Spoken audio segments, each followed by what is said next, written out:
Mitsubishi 4DR5 ලංකාවේ ගොඩක් දකින්න තියෙන ජීප් එකක්. අපි මේ ගොඩ දාගෙන යනවා 110 scale RC එකක්. ලංකාවට එකම එකයි මෙන්න මේක විතරයි තියෙන්නේ. handmade body එකක් මේකේ තියෙන්නේ. chassis එක එහෙම upgrade කරගෙන යනවා. මේක අවුරුදු 5ක් විතර පරණ වාහනයක් ටිකක්. දැන් මේ ගොඩ දාගෙන යනවා. ළඟට අවිල්ල බලන්න. මේ lights ඔක්කොම වැඩ කරනවා. තාම wiring එක දීලා නැහැ. light bar එක උඩ ගහලා තියෙන්නේ. wheels මාරු කරලා ලොකු tires දාලා තියෙන්නේ. bonnet එක ඇතුලේ තමයි electronic system එක mount කරන්න ඉන්නේ. තාම මුකුත් කරලා නැහැ. මෙහෙම ඇවිල්ලා බලන්න මෙන්න මේ ඇතුලෙන් පේනවා දොර ඇරියොත් මේකේ ගියර් බොක්ස් එක පේනවා. දොර ඇරලා බලන්න ගියර් බොක්ස් එක. ගියර් බොක්ස් එකේම ඕවා කවර් වෙනවා. ඔකට කාපට් එක ෆ්ලෝ කාපට් එක එනවා. සීට් ඉස්සරහා ඔක්කොම එනවා. මේ රෙක්සින් මේවා ගහලා තියෙන්නේ. සස්පෙන්ෂන් ගැන ඉතින් කියන්න දෙයක් නැහැ. ඔහොම තියෙද්දි පේනවා සස්පෙන්ෂන් කොච්චර දුරට හොඳට වැඩ කරනවද කියලා. පිටිපස්සේ දුනු සිස්ටම් එක තියෙනවා. ඇත්ත වාහනේ වගේම ඉස්සරහා ෆුල් සස්පෙන්ෂන් කරලා තියෙන්නේ. මේ තියෙන ඉලෙක්ට්‍රොනික සිස්ටම් තාම මේවා මුකුත් ESC යුනිට්ස් රිසීවර් මේ තියෙන රිමෝට් එක මේවා මුකුත් තාම ප්ලග් කරලා නැහැ.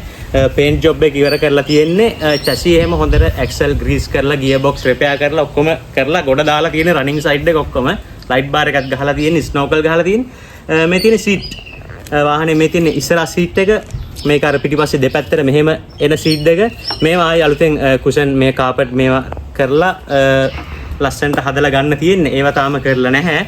ඉලෙක්ට්‍රොනික සිස්ටම් එකක් ඊළඟට කරන්න ඕනේ. ඊට පස්සේ මේවා හයි කරන්න ඕනේ. ඔන්න ඇවිල්ලා බලන්න පිටිපස්සේ තියෙනවා මේ විදියට ඔරිජිනල් 4DR5 ගේ පේන්ට් එක ගහලා තියෙන්නේ ඒ කොළ පාට. පිටිපස්සේ දොර ඇරියත් පිටිපස්සෙත් ඇතුළේ මුකුත් තාම හයි කරලා නැහැ. කෙලින්ම ඉස්සරහා පේනවා ගියර් බොක්ස් එක ළඟට එනකම්ම. මෙතන තියෙනවා ටෝ හුක් එක. මේ තනිකර යකඩ ඔක්කොම.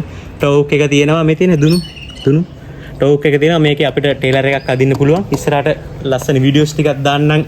ඇදගෙන යන ඒවා මඩට දාලා එහෙම එලෝවිල් එක චේන්ජ් කරලා තියෙනවා. ලොකු ටයර්ස්. ඊට පස්සේ ඒ විදියට කරලා තියෙනවා. 4DR5 ලංකාවේ එකම එකයි තියෙන්නේ මේක විතරයි. බිල්ඩ් කරගෙන යන ගමන් අවුරුදු 5ක් 6ක් විතර පරණ වාහනේ සුපිරියටම ගොඩ දාන ගමන් ඉන්නේ.